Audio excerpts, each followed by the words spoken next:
Mag-uumpisa na ba ang tumakbo ang apat na mga bayo ng Apokalipsis sa Biblia? Ang hidwaan ng Israel at Palestino, ito na ba ang hudyat ng mapinsanang salot dala ng apat na mga bayo? Mag-uumpisa na ba ang gera, gutom, salot, pagpapatayan ng mga tao sa buong daigdig? Kung meron kang alam, isulat mo lamang ang iyong nalalaman sa ibaba ng video. Pag-usapan ang mga bagay na may kinalaman sa huling panahon.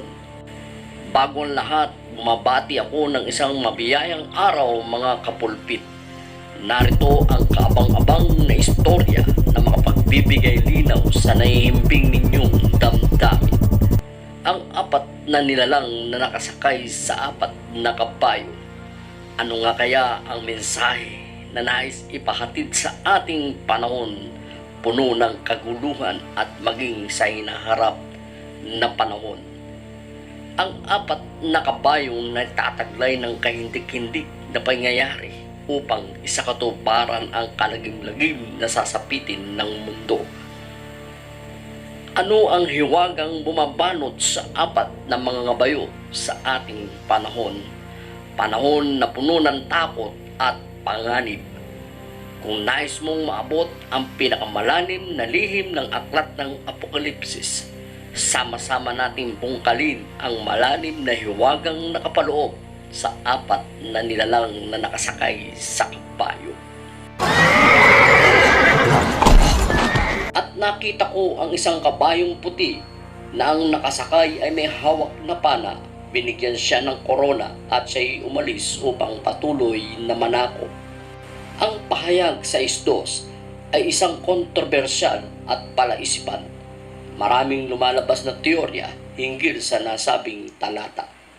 Kahit na ang mga Bible scholar ay magkakaiba ang interpretasyon na naunang puting kabayo. Kung alam mo ang sagot, kapulpit, malaya kang magbigay ng iyong komento sa ibaba ng video. Sino nga ba ang nakasakay sa kabayong puti? Huwag mong kalilimutan mag-subscribe, pindutin ang notification bell para lagi kang update sa mga video aking i-upload. May mga naniniwala na si Kristo ang nakasakay sa kabayong puti. May mga nagsasabi na hindi si Kristo ang tinutukoy sa nakasakay sa kabayong puti. Ang Antikristo ang tinutukoy dahil isa siyang imitator, sinungaling, dadayain niyang mundo upang paniwalain ang mga Hudyo na siya nga ang Mesiyas.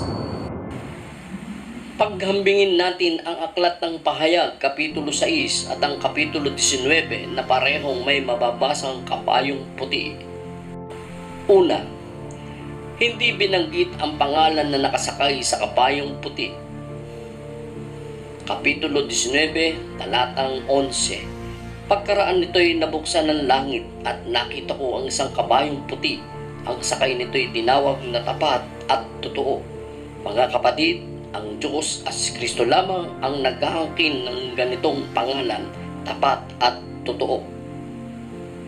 At ang tawag sa kanya ay salita ng Diyos, Pahayag 19:13. Pangalawa, unawain, ang nilalang na nakasakay sa kabayong puti ay may hawak na pana.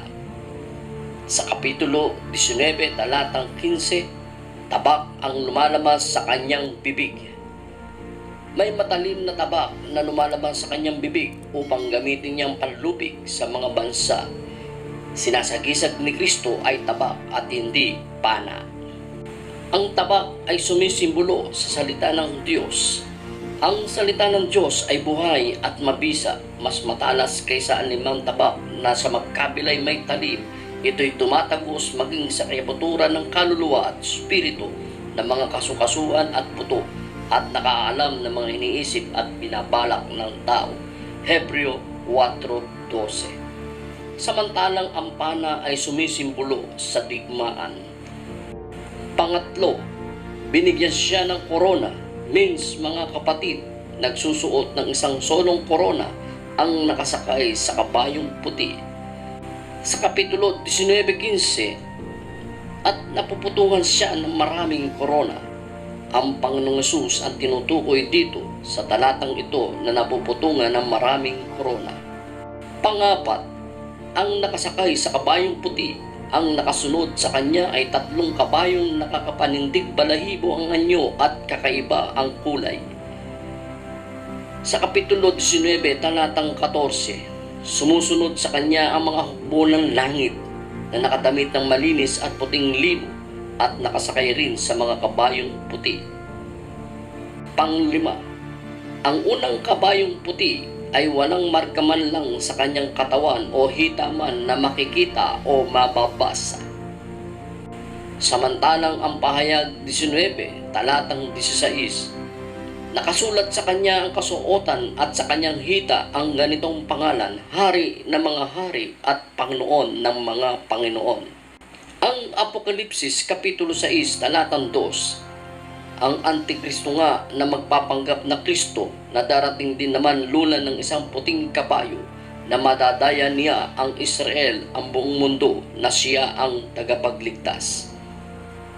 Whatever mga kapatid, anuman ang kahulugan ng kabayong puti at sino man ang nakasakay dito, isa lang ang aking alam, merong siyang papel na gagampanan ang makitigma at malulupig niya ang sanlibutan.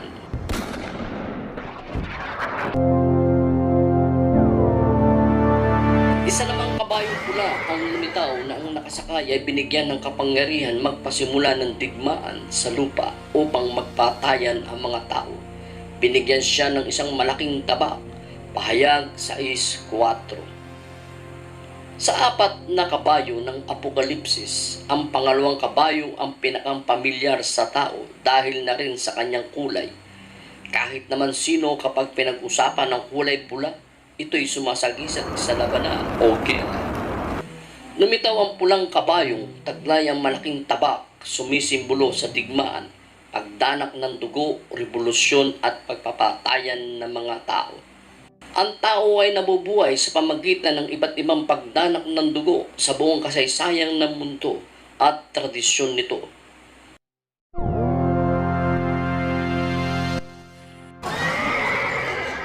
Pangatlo, inalis ng kordero ang pangatlong selyo at narinig kong sinabi ng pangatlong buhay na nilalang, halika! Isang kabayong itim ang nakita ko at may hawak na timbangan ang nakasakay dito. Pahayag 6:5-6. Ang pagbubukas ng pangatlong selyo ay sumakay sa isang itim na kabayo at may hawak na timbangan ang nakasakay dito. Ito ay tumutukoy sa isang malawakang tagutom na maaring resulta ng digmaan na inilarawan ng ikalawang pulang kabayo. Hindi tulad ng mga naunang kabayo, ang pangatlong nilalang na nakasakay sa itim na kabayo ay bukod tanging siya lamang ang nagsalita ng ilang mga pangungusap. Sinabi niya kay Apostol Juan, 2 sukat ng trigo para sa 1 denaryo at 6 na takan na harina para sa 1 denaryo. Ngunit huwag mong pinsalain ang langis ng olibo at ang alak. Gayunpaman sa Biblia, ang nilalang na nakasakay sa kabayong itim ay kumakatawan sa komersyo, negosyo at kabuhayan na magbubukas ng malakihang kagutom na magbibigay daan sa pamamahala ng Antikristo dahil hawak niya ang komersyo ng sandaigdigan, kontrolado ang pananalapi at supply ng pagkain. Ano kaya ang ibig sabihin? Huwag mong pinsalain ang langis ng olibo at ang alak.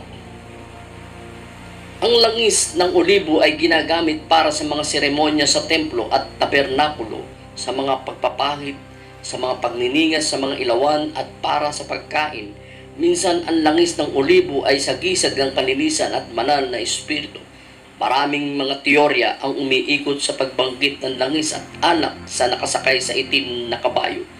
Ang langis at alak ay ginagamit lamang ng mga Kristiyano sa kanilang mga sakramento at ritual.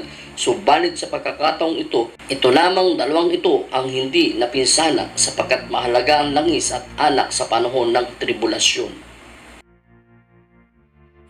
Ang nakita ko naman isang kabayong maputla ang kulay. Ang pangalan ng sakay nito ay Kamatayan at kabuntot niya ang Hades. Binigyan siya ng kapangyarihan sa ika-4 bahagi ng lupa upang pumatay sa pamagitan ng tabak tagutom, salot at mababangis na hayop. Pahayag 6:8. Ang pang-apat ay ang maputlang kabayo na sumisimbolo sa kamatayan at pagkawasak. Ito'y kombinasyon ng mga nagdaang 3 kabayo. Ang maputla na kabayo ay magdadala ng karagdagang digmaan at tagutom, kasama ang mga nakakilabot na mga salot, karamdaman at ang mga mabangis na hayop na magdadagdag pa sa pahirap ng mga tao. Ang pinaka nakamamangha at nakakalunos dito, nakasunod sa kanya ang Hades o daigdig ng mga patay na siyang tirahan ng mga taong makasalanan. Ang masaklap sa lahat ng mga namatay sa salot, digmaan at sumpa, nakanganga agad ang daigdig ng mga patay upang sila ay lamunin nito. Nakakakilabot talaga. Ang pang-apat na kabayo ay pasimula pa lamang ng mas malalang sumpa at mas nakatatakot na sakit na mas matindi pa kaysa coronavirus na nararanasan pandemic ngayon. Muli, ito po ang inyong PTV4U na laging nagpapaalala, sa Diyos mo ilagak ang iyong buhay, tiyak hindi ka mapapahiya. Sa oras ng panganib, ililigtas ka. Magkita-kita po ulit tayo sa mga susunod kong video. Salamat po at pagpalain kayo ng dakilang Diyos na buhay. To God be the glory.